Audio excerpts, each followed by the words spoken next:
Welcome to the Thinking Director channel, where thinking differently leads to living differently. There's a kind of illusion that's quietly creeping into our lives. One that disguises itself as safety. You work hard. You save. You invest in what you're told are low-risk assets. And you believe that as long as you avoid speculation, as long as you keep your money in supposedly safe places, your future will be secure. But here's the uncomfortable truth. Some of the things we assume are safest are already rotting from the inside. You don't see it yet, because decay doesn't make noise. It starts silently, slowly, like mold behind the walls of a beautiful house. By the time it shows, it's too late. In today's episode, we're going to talk about 7 types of assets that many people, maybe even you, are holding on to. Thinking they're protecting you, but they're not. They're quietly leaking value. They're eroding your financial freedom. And worse, they're keeping you stuck in the false comfort of doing the right thing. This is not about panic. This is about awareness. Because in times of inflation, crisis, and rapid change, it's not the reckless who lose first, it's the passive. If you've ever felt like you're doing everything right, yet still falling behind, this episode is for you. Because the truth is, in a world where the rules are shifting, your mindset must evolve faster than the market. For decades, government bonds have been seen as the bedrock of conservative investing.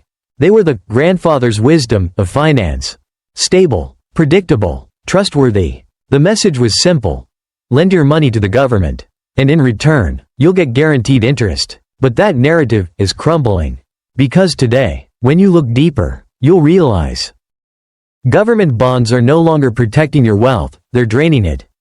Let's break it down. Say you buy a 10-year government bond that pays 3% interest per year. That might sound okay, until you consider inflation is running at 6%, 7%, or even higher in real terms. What does that mean? It means every year, you're losing 3 to 4% in purchasing power. Even as your bond earns money. On paper, you're making profit. In reality, you're bleeding value. It's like sitting in a slowly leaking boat. You're not sinking fast enough to panic, but you're also not floating toward safety.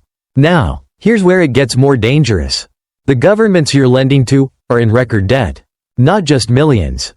Not billions. Trillions. The US alone holds over $34 trillion in national debt, and it's growing by the second. So the question becomes, are you lending your money to a strong borrower, or to a system that's printing money just to stay afloat? Historically, government bonds worked because the math worked. Inflation was low, debt levels were manageable, and interest rates beat the cost of living. But now, that equation is broken. You're locking your money away for 5, 10, 30 years, in return for an interest rate that can't even keep up with a carton of eggs. Worse still, bond markets are being manipulated. Not billions, trillions. The US alone holds over $34 trillion in national debt, and it's growing by the second.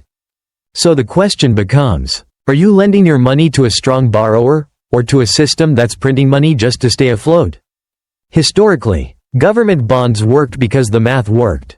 Inflation was low, debt levels were manageable, and interest rates beat the cost of living. But now, that equation is broken. You're locking your money away for 5, 10, 30 years, in return for an interest rate that can't even keep up with a carton of eggs. Worse still, bond markets are being manipulated. Central banks buy and sell bonds to stabilize economies, but in doing so, they distort true value. What used to be a free market is now a political tool. And when politics enter your portfolio, risk skyrockets. Smart money is catching on. That's why we're seeing massive capital shifts. Billionaires moving out of bonds and into hard assets. Family offices reallocating to gold, land, and productive businesses. Even some pensions quietly reducing bond exposure. Because they understand, in a world drowning in debt and money printing, lending money to the government is no longer safe, it's naive. So what does this mean for you? It means if your portfolio is still leaning heavily on government bonds, you might be holding on to a sinking ship, just because it used to float. It's time to reassess.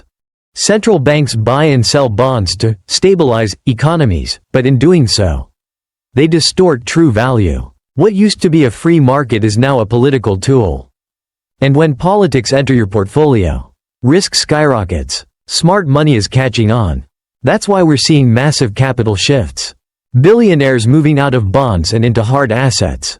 Family offices reallocating to gold, land, and productive businesses. Even some pensions quietly reducing bond exposure. Because they understand, in a world drowning in debt and money printing, lending money to the government is no longer safe, it's naive. So what does this mean for you?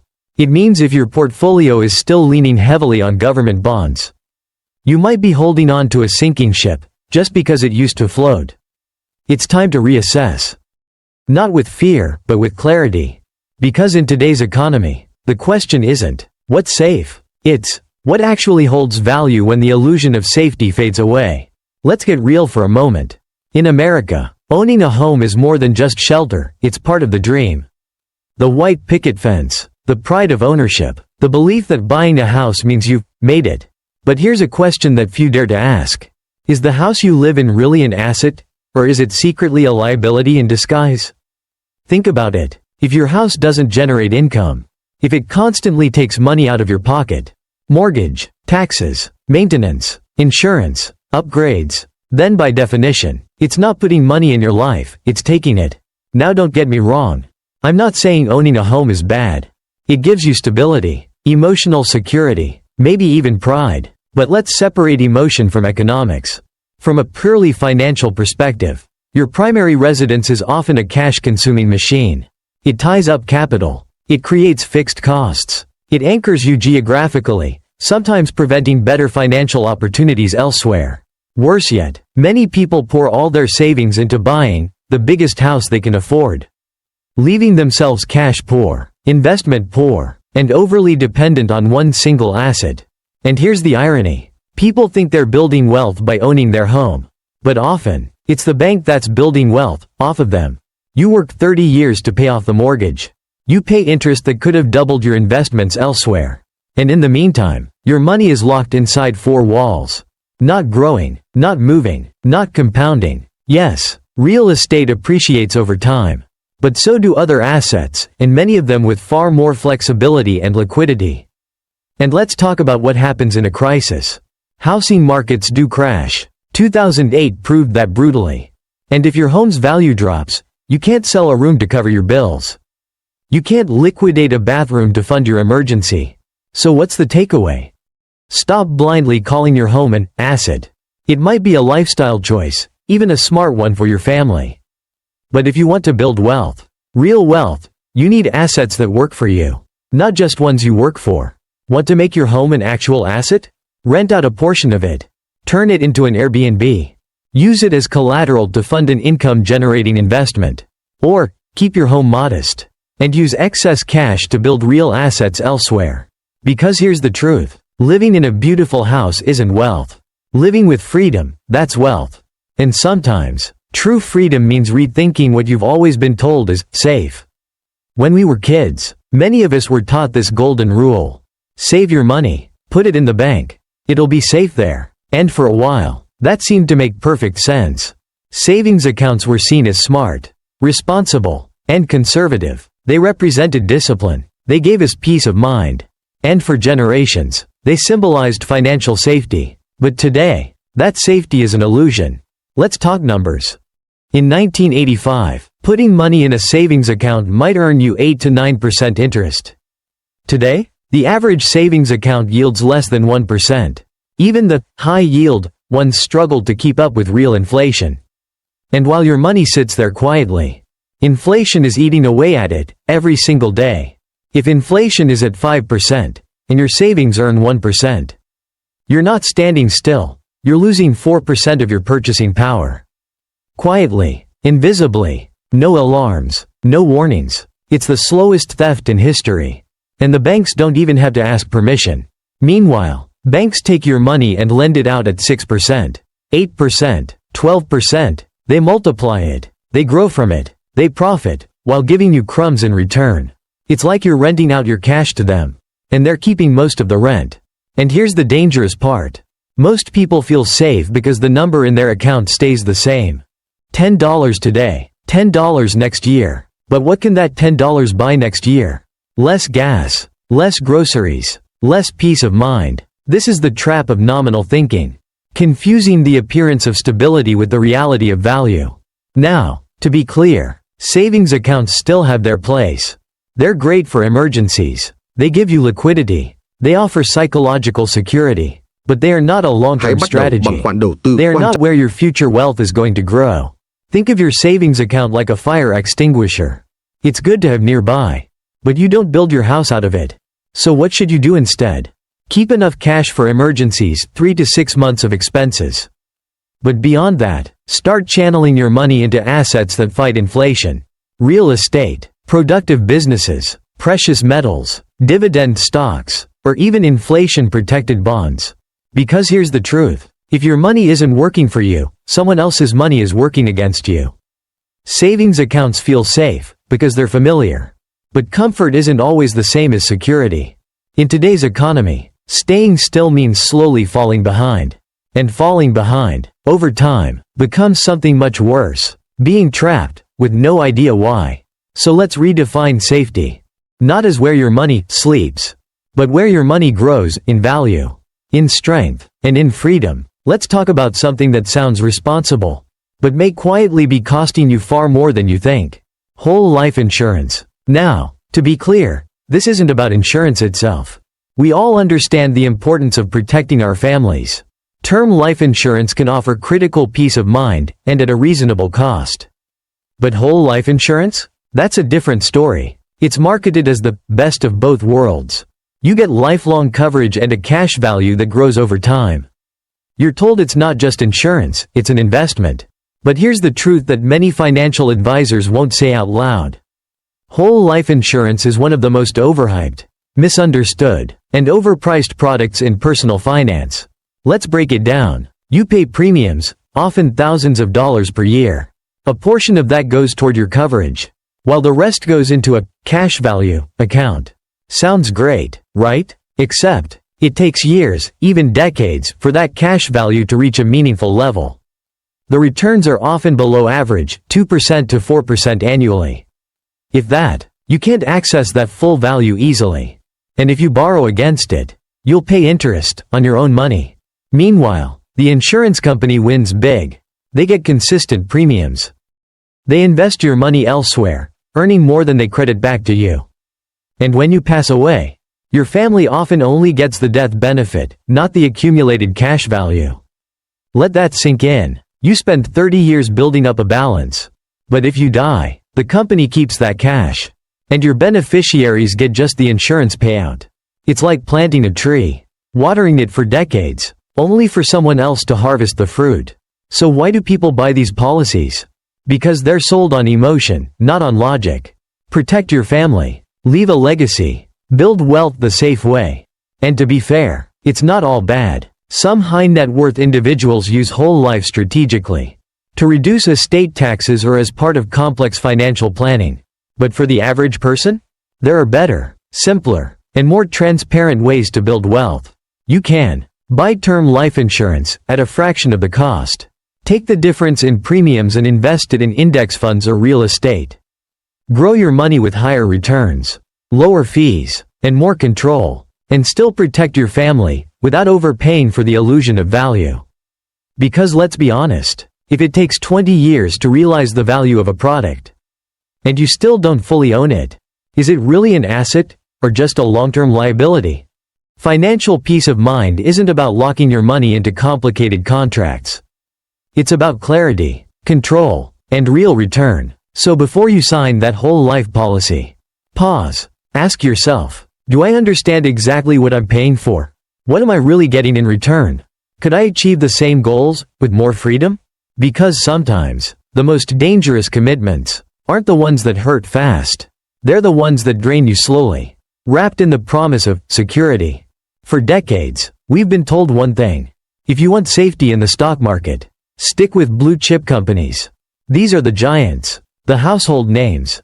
Companies with long histories, strong earnings, and global reach. They're the Coca-Colas, the Apples, the Johnson & Johnsons. They pay dividends. They survive recessions. They give people a sense of calm in a volatile market.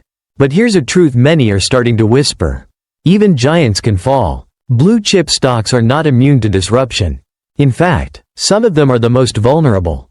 Because size, while impressive, often leads to slowness, to bureaucracy, to arrogance. Think about it. Blockbuster once dominated video rental.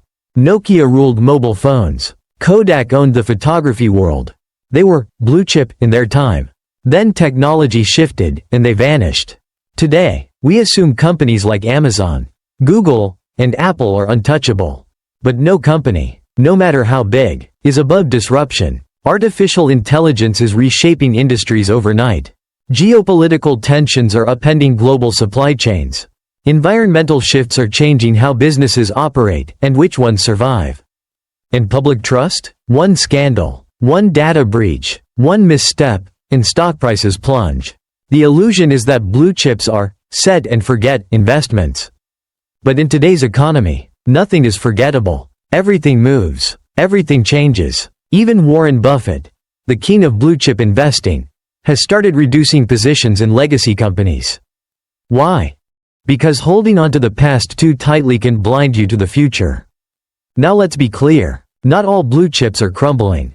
Some will adapt, some will thrive, but the danger lies in assuming that blue chip automatically means safe. Because many of these companies are heavily tied to outdated models, are drowning in share buybacks instead of innovation, are reliant on cheap debt, which is drying up, and may be overvalued simply because of brand recognition, not future potential. So what should you do? Diversify.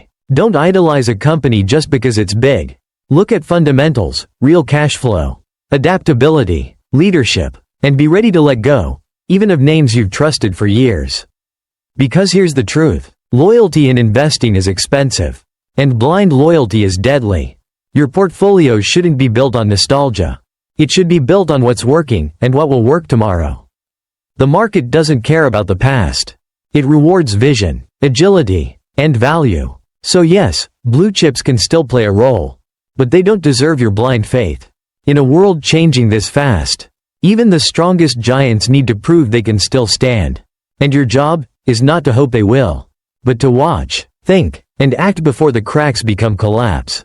Not long ago, a new kind of asset burst onto the scene. No banks, no borders, no central control. It promised freedom, decentralization, and a hedge against the broken financial system. We called it digital gold.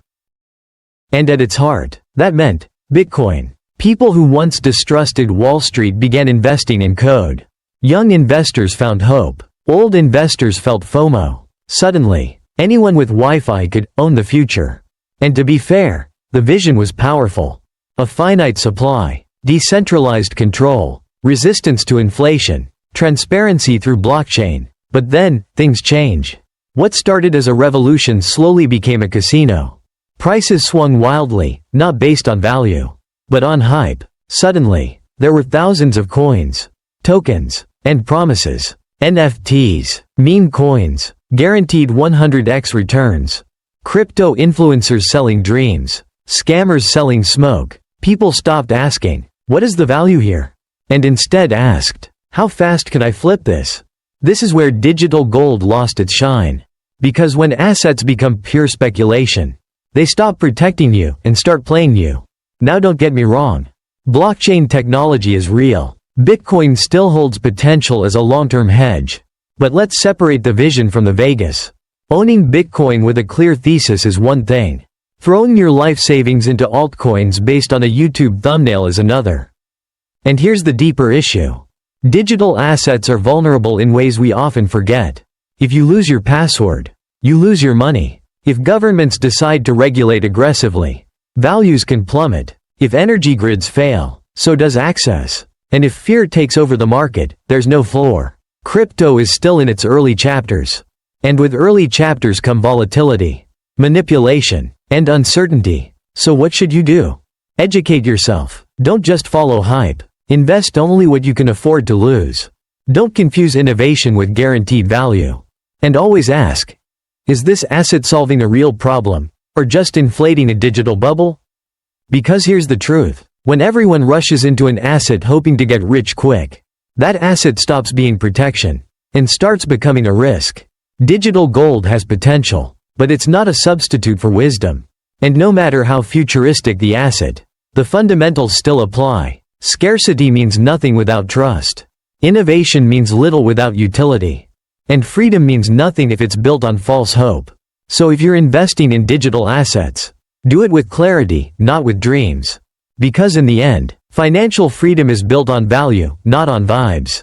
At the heart of it all, beneath the noise, inflation, market crashes, speculation, and fear, lies something deeper: mindset. Because the real shift we need is not just about moving money from one asset to another. It's about moving our minds from holding cash to holding value.